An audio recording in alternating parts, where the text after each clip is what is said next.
أن جماهير شعبنا الفلسطيني وفي محافظة خان يونس ومدينة خان يونس تتوق للجمال وتتوق لأن ترى وتستقبل رمضان بإيمانيات عالية وأجواء بهيجة تليق بهذا الشهر الكريم.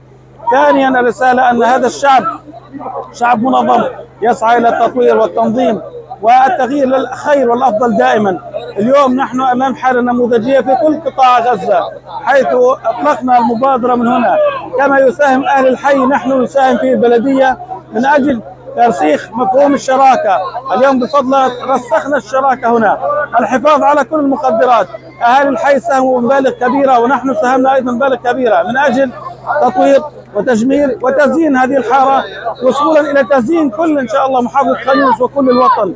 لذا من هنا نؤكد أننا أطلقنا هذه المبادرة، أن أي حي جاهزون للمساهمة. شريطة أن يكون هناك مساهمة حقيقية من أهل الحي تفضي إلى الحفاظ على الزينة وعلى جمالية الحي بإذن الله تعالى. وكل عام وأنتم بخير. صلى الله على سهل ثورة الحبيب كلنا أحباب محمد صلى الله عليه. ابنكم سادتي لا تبعدوا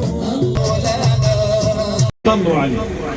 أما بعد، السلام عليكم ورحمة الله. حقيقة أمسية جميلة والأجمل هذه الوجوه المتلالية التي تشع حماسة ونورا واتقادا، رغبة جميلة في التغيير والتطوير والتحسين والتجميل.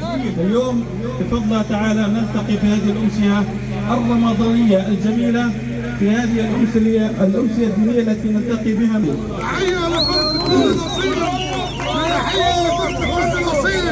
ثانيا الله يرضى عليك.